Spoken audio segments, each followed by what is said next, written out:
Assalamualaikum warahmatullahi wabarakatuh. Bagaimana kabar kalian? Ustazah harap kalian dalam keadaan sehat walafiat. Ya langsung aja ya. Ini memasuki poin yang D.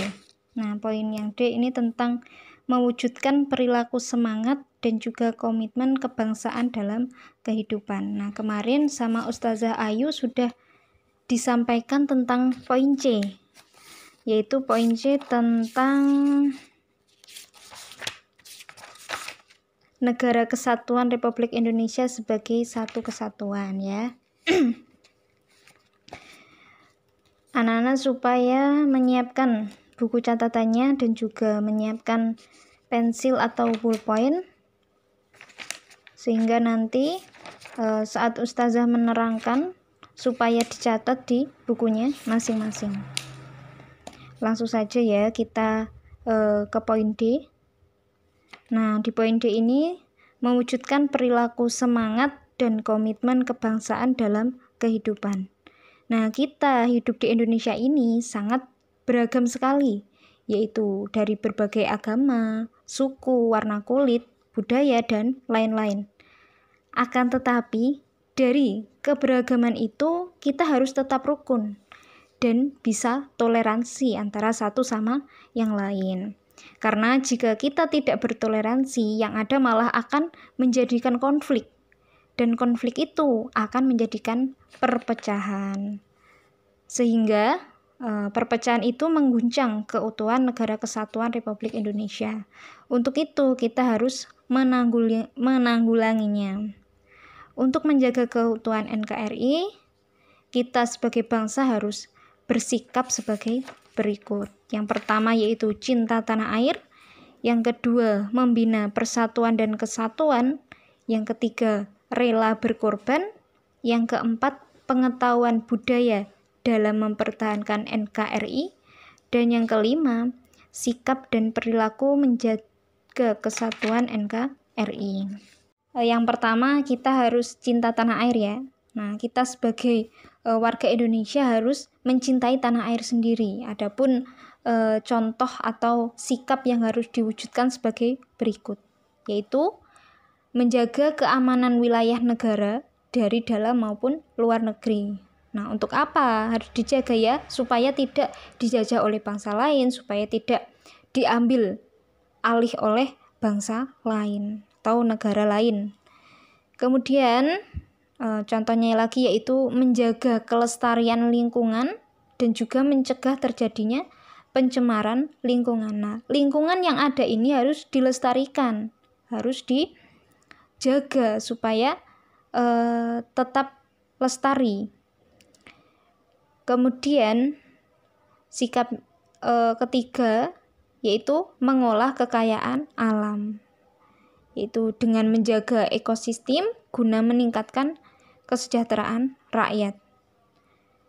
Kemudian kita sebagai pelajar ini harus rajin belajar. Gunanya apa? Ya supaya bisa menguasai ilmu pengetahuan. Jika kita sudah menguasai ilmu pengetahuan, kita mengetahui apa yang harus kita lakukan. Jika kita dijajah oleh bangsa lain, kita harus apa? Kita tahu gitu. Dan kita tidak bisa dibodohi atau dibohongi oleh bangsa lain. Kemudian yang kedua, membina persatuan dan kesatuan. Nah, jadi pembinaan persatuan dan kesatuan ini harus dilakukan dimanapun dan kapanpun. Entah di lingkungan keluarga, di lingkungan sekolah, masyarakat, bangsa maupun negara. Adapun tindakannya adalah sebagai berikut ya, yaitu menghormati antar sesama manusia. Nah, jadi kita sesama manusia ini harus saling menghormati, harus saling toleransi. Kemudian tidak membeda-bedakan manusia. Nah, kita juga tidak boleh membeda-bedakan, entah di situ pekerjaannya sebagai dokter, guru, maupun sebagai petani. Ya, kita tetap sama, derajat kita sama. Jadi tidak boleh membeda-bedakan. Kemudian menjalin persahabatan antar suku bangsa. Nah, Indonesia ini kan terkenal kemajemukannya ya. Jadi di situ sukunya banyak sekali, beragam. Nah, kita juga harus bisa mempunyai rasa persatuan. Jangan sampai di situ karena perbedaan suku menjadikan konflik, menjadikan perpecahannya. Jangan sampai. Jadi menjadikan semua ini sama, menjadikan semua ini sederajat gitu. Kemudian mempelajari budaya sendiri dan memahami budaya daerah lain. Nah, jadi kita juga harus tahu budaya kita ini gimana, dan kita juga bisa memahami budaya lain. Nah, jadi saling mempelajari seperti itu. Kemudian memperluas pergaulan demi persatuan dan kesatuan bangsa. Nah, jadi kita tidak hanya di kelompok-kelompok itu saja, kita juga bisa memperluas pergaulannya. Contohnya, misalkan kita dari kita dari kota Solo ya, kita bisa memperluas pergaulan, yaitu kenalan dengan orang luar Jawa, orang Sumatera, Kalimantan, seperti itu. Jadi tidak hanya di kelompok kita saja. Dan kemudian mengerti dan merasakan kesedihan dan penderitaan orang lain. Nah, jadi kita harus punya rasa simpati. Kemudian poin ketiga yaitu rela berkorban. Sikap rela berkorban ini adalah sikap yang mencerminkan adanya kesediaan dan juga keikhlasan untuk memberikan sesuatu yang dimiliki untuk orang lain. Walaupun kita misalkan akan menimbulkan penderitaan atau kesengsaraan bagi kita sendiri, tapi karena kita ikhlas, itu yang dimaksud dengan rela berkorban. Hal-hal atau contoh-contoh rela berkorban itu apa sih? Nah, sebagai berikut.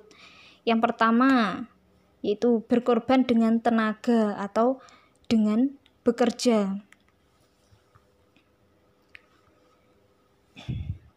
Contohnya para pahlawan ya.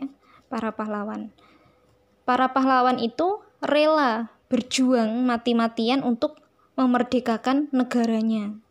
Seperti itu. Kemudian berkorban dengan menyumbangkan pemikiran bagi keutuhan NKRI. Nah, contohnya para tokoh seperti Muhammad Yamin, kemudian Supomo, kemudian Insinyur Soekarno. Beliau-beliau ini menyampaikan pendapatnya bagaimana sih supaya negara kesatuan Republik Indonesia ini bisa utuh, bisa berkembang seperti itu. Kemudian berkorban untuk menahan diri tidak berbuat sesuatu yang merugikan bangsa dan negara. Nah, contohnya apa? Contohnya kayak misal pejabat itu melakukan korupsi. Korupsi itu kan merugikan negara. Nah, jadi ya jangan sampai melakukan korupsi, karena contoh korupsi itu merupakan penentangan dari rela berkorban itu. Jadi ya jangan sampai, karena itu merugikan negara. Kemudian berkorban dengan harta yang dimiliki untuk kejayaan bangsa dan negara. Nah, untuk kejayaan bangsa negara kita juga memerlukan harta untuk dikorbankan, seperti itu. Kemudian lanjut yang nomor 4, pengetahuan budaya dalam mempertahankan NKRI. Nah, di era globalisasi ini ditandai dengan perkembangan kemajuan ilmu pengetahuan, teknologi, komunikasi, dan informasi yang telah mendorong perubahan dalam aspek kehidupan manusia, baik di tingkat individu, tingkat kelompok, maupun tingkat nasional. Nah, untuk menghadapi era globalisasi agar dapat dimanfaatkan semaksimal mungkin, ini memerlukan perencanaan yang matang, yaitu diantaranya kesiapan sumber daya manusia, terutama kesiapan dengan pengetahuan yang dimiliki dan juga kemampuannya. Kemudian ada lagi kesiapan sosial budaya. Nah, ini untuk apa? Sosial budaya ini agar tercipta suasana yang kompetitif dalam berbagai sektor kehidupan. Ada lagi kesiapan keamanan. Nah, baik stabilitas politik dalam negeri maupun luar negeri.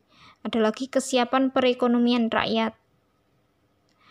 Kemudian di bidang pertahanan negara, kemajuan tersebut sangat mempengaruhi pola dan bentuk ancaman, seperti itu. Kemudian lanjut ya, langsung aja yang kelima. Yang kelima yaitu sikap dan perilaku menjaga kesatuan negara kesatuan Republik Indonesia. Nah, ada beberapa sikap dan juga perilaku untuk mempertahankan negara ini, yaitu diantaranya kita harus menjaga wilayah dan juga kekayaan tanah air Indonesia. Artinya apa? Menjaga seluruh kekayaan alam yang terkandung di dalamnya. Jadi misalkan kita punya lautan, ya supaya dijaga, tidak diambil kayak kerangnya, kayak mutiaranya, tidak seperti itu. Tidak menggunakan bahan peledak untuk menangkap ikan, seperti itu ya. Jangan sampai ya. Kemudian menciptakan ketahanan nasional, artinya ya setiap warga ini berhak untuk menjaga keutuhan, kedaulatan negara dan juga mempererat persatuan bangsa. Nah, jadi di situ kita juga berhak untuk menjaga keutuhan karena kita juga rakyat Indonesia. Nah, seperti itu. Kemudian selanjutnya menghormati perbedaan suku, budaya, agama, dan warna kulit. Nah, sudah dijelaskan di awal ya bahwa Indonesia ini merupakan negara yang majemuk. Nah, berbeda-beda dari segi sukunya, budayanya, agama, dan juga warna kulitnya. Maka dari itu ya kita juga harus bisa saling toleransi. Harus rukun, harus damai. Dan bahkan kita juga harus bangga bahwa Indonesia ini kaya akan kebudayaan, kaya akan agama, sukunya, seperti itu, tariannya. Ini memang berbeda-beda. Tapi ya kita harus saling menghormati, saling toleransi satu sama lain. Kemudian contohnya yaitu sikapnya yaitu mempertahankan kesamaan dan kebersamaan. Nah, kesamaannya apa toh? Ya kita bahasa ya, dari segi bahasa kita mempunyai bahasa Indonesia, ya kan? Semua pasti bisa bahasa Indonesia. Setiap orang Indonesia pasti bisa bahasa Indonesia. Dan kita juga punya tanah air yang satu, yaitu tanah air Indonesia. Serta di situ kita juga memiliki Pancasila ini. Kemudian Undang-Undang Dasar 1945, kemudian bendera merah putih, itulah kesamaan kita. Dan dengan kebersamaannya, caranya yaitu kita dengan mewujudkan atau mengamalkan nilai-nilai dari Pancasila dan juga Undang-Undang Dasar 1945. Nah, jadi kita dalam kehidupan sehari-hari itu harus mencerminkan nilai-nilai Pancasila. Harus toleransi seperti itu ya. Dan kita juga harus mentaati peraturan dari Undang-Undang Dasar 1945. Dan selanjutnya sikapnya yaitu memiliki semangat persatuan yang berwawasan Nusantara. Itu maksudnya apa? Itu semangat yang mewujudkan persatuan dan kesatuan di segenap aspek kehidupan sosial, baik di alamiah maupun aspek sosial yang mencakup kehidupan masyarakat. Seperti itu ya. Wawasan Nusantara ini ya meliputi kepentingan yang sama, tujuan yang sama, keadilan, solidaritas, dan juga kerjasama. Seperti itu. Nah, yang terakhir yaitu mentaati peraturan. Nah, kita sebagai bangsa Indonesia untuk menjaga keutuhannya yaitu dengan cara apa? Mentaati peraturan. Karena ya peraturan itu dibuat untuk mengatur kehidupan bangsa dan juga negaranya. Tujuannya apa? Ya agar Indonesia ini menjadi lebih baik. Dengan adanya peraturan, Indonesia akan selamat dari segala ancaman, dari segala kekacauan, perpecahan seperti itu. Kita sebagai bangsa Indonesia ya harus taat kepada undang-undang dan juga peraturan yang berlaku di Indonesia. Baik itu presiden, menteri, DPR, dan rakyat biasa seperti kita ini ya, semuanya wajib mentaati peraturan yang berlaku seperti itu. Nah, cukup sekian ya. Ini materinya sampai di sini. Amal soleh supaya dipahami, supaya dibaca-baca lagi. Jika memang masih kurang jelas bisa ditanyakan. Yaudah, alhamdulillahi jazakumullahu khairan. Apabila ada kurang lebihnya, Ustazah minta maaf yang sebesar-besarnya. Ustazah akhiri, akhirul kalam, wassalamualaikum warahmatullahi wabarakatuh.